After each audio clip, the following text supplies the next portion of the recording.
आखिर हुआ क्या था अमर? ताबीर, मुझे परेशान मत करो। मुझे तो बताएं। मैंने कहा ना, मैं बहुत परेशान हूँ। और तुम होके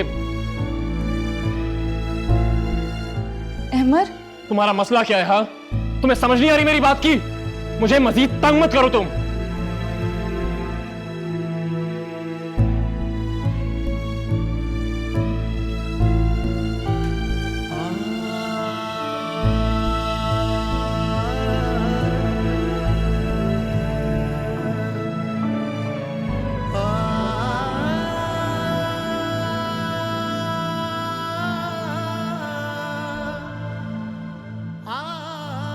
क्या करूं मैं? बता दूं सबको सब कुछ, लेकिन सब क्या सोचेंगे? कोई मेरी बात का यकीन नहीं करेगा।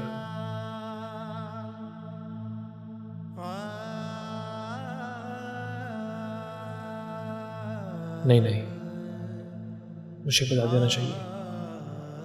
वक्त सबसे बड़ा मुंसिफ है, वही मेरा फैसला करेगा। कुछ भी हो, वो भाई है मेरा, और शायद कोई भी इस वक्त मेरी बात का यकीन ना करे।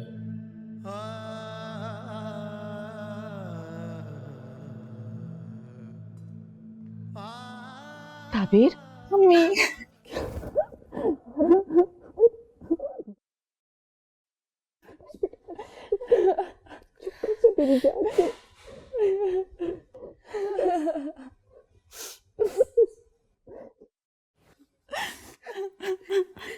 बेटा बताओ, ऐसा क्या हुआ? किस बात पे झगड़ा हुआ है जो ये सब कुछ हुआ?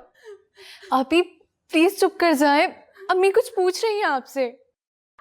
अच्छा चलो बैठ के बताओ। हाँ।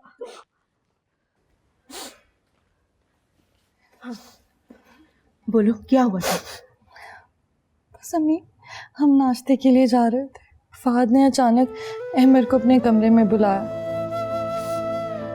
और कुछ देर बाद ही गोली चलने की आवाज आई। जैसे ही हम भागे, देखा तो फहद जख्मी हालत में बिस्तर पे पड़े थे और अहमर के हाथ में पिस्टल थी। बस बेटा बस चुप कर जाओ, चुप कर जाओ। अच्छा सुनो, ये बताओ, कोई रात को कोई झगड़ा, कोई ऐसी बात तो नहीं हुई थी? नहीं अम्मी। अब आप ही आपके लिए पानी लाऊं? नहीं, रहने दो। बेटा घर में मुलाजिम कहाँ है? कोई नहीं है? है अम्मी, वो अपने क्वार्टर्स में होते हैं, चक्कर लगाते रहते हैं। बेटा फहद को हॉस्पिटल लेकर गए, वहां से कोई फोन आया कि अब उसकी तबीयत कैसी है, क्या हो रहा है?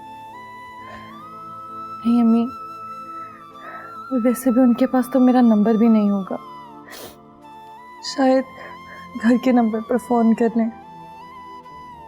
अब अहमर भाई कहाँ हैं आप ही?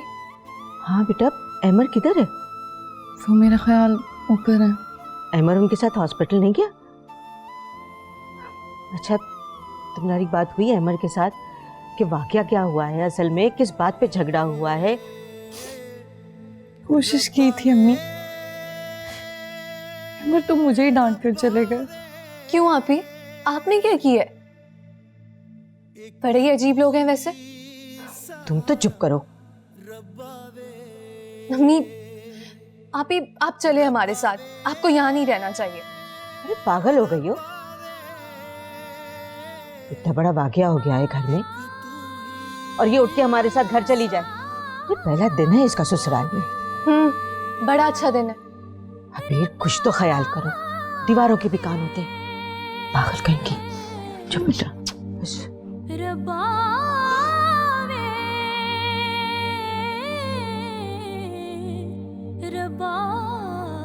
सब जानते हैं आंटी कि मैं फहद से कई गुना अमीर हूँ। मेरी वालदा जो कुछ छोड़ के इस दुनिया से गई है, उसका मैं इकलौता वारिस हूँ। अगर मोहम्मद ने अपने चहीते बेटे को इतना सर पे ना चढ़ाया होता ना, तो कभी भी आज नौबत यहाँ तक नहीं आनी थी। अजनबी लगे जिंदगी, कभी अजनबी लगे जिंदगी। बेगम साहब, आपके लिए चाय लाऊं? तो मैं चाय की पड़ी है, मेरी तो भूख प्यास हो गई। ज़ारा मैडम आपको नहीं, वो हमें किसी भी चीज़ की ज़रूरत होगी तो हम आपको कॉल कर देंगे। आप बस प्लीज़ गाड़ी के पास ही रहिएगा। जी।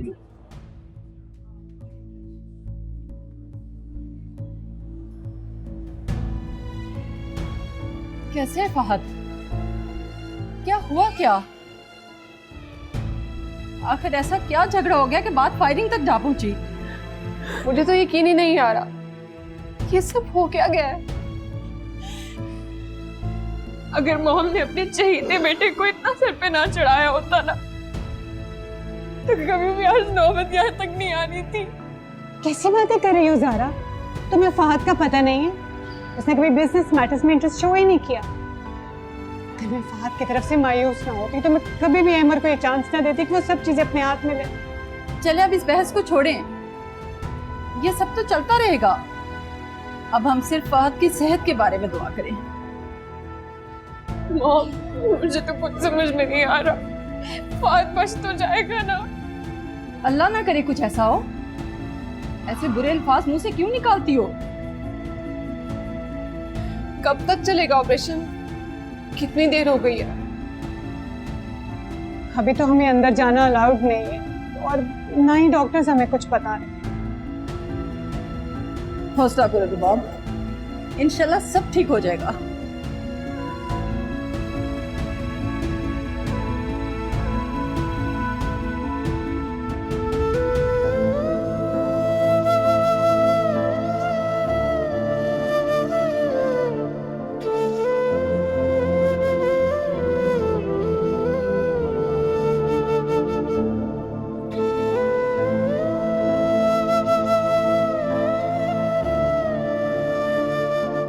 अहमर, अहमर बेटा,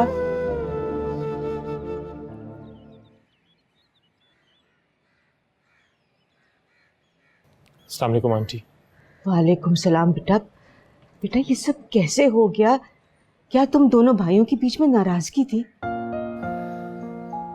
नहीं आंटी, ऐसी कोई बात नहीं। मेरे तो कुछ समझ में नहीं आ रहा। मुझे फहद ने आवाज़ दी, मैं कमरे में गया तो क्या देखता हूँ, उसके हाथ में पिस्टल था। क्यों?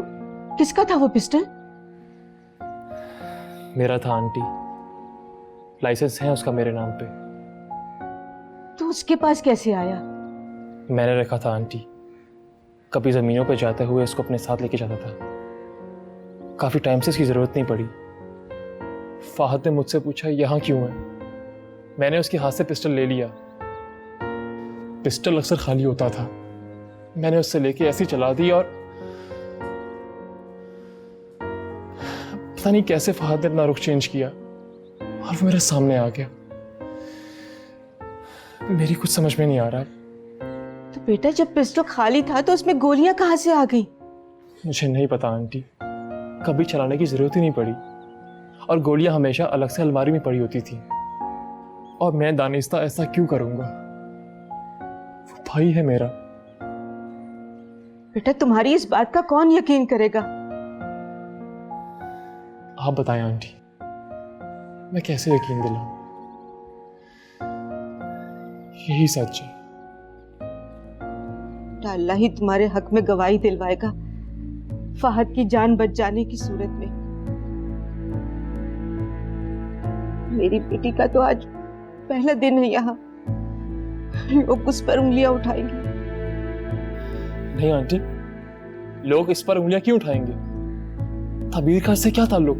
बेटा ताल्लुक जोड़ देते हैं लोग, किसी की जुबान तो नहीं रोकी जा सकती ना। आंटी ये सिर्फ एक हादसा है, सिर्फ हादसा, इससे ज्यादा कुछ भी नहीं। सब जानते हैं आंटी कि मैं फहद से कई गुना अमीर हूं। मेरी वालदा जो कुछ छोड़ के इस दुनिया से गई है उसका मैं इकलौता वारिस हूं।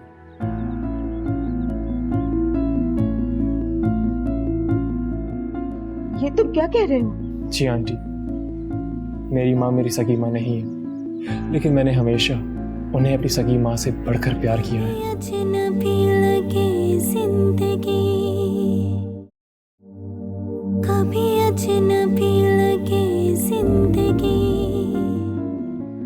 मतलब ये तुम क्या कह रहे हो?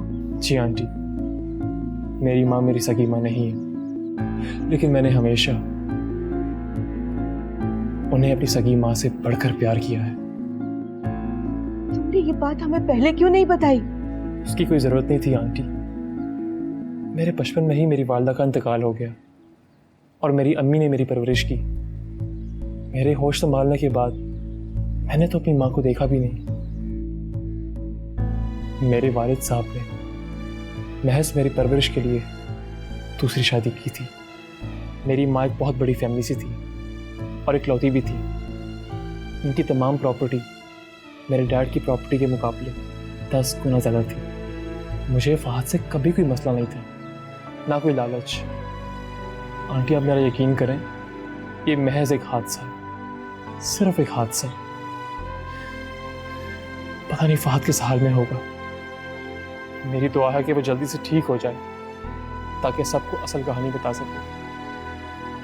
बेटा, तुम्हें हॉस्पिटल जाना चाहिए और ताबीर को भी। नहीं आंटी, अब मुझ में मजीद हिम्मत नहीं है उनका सामना करने की।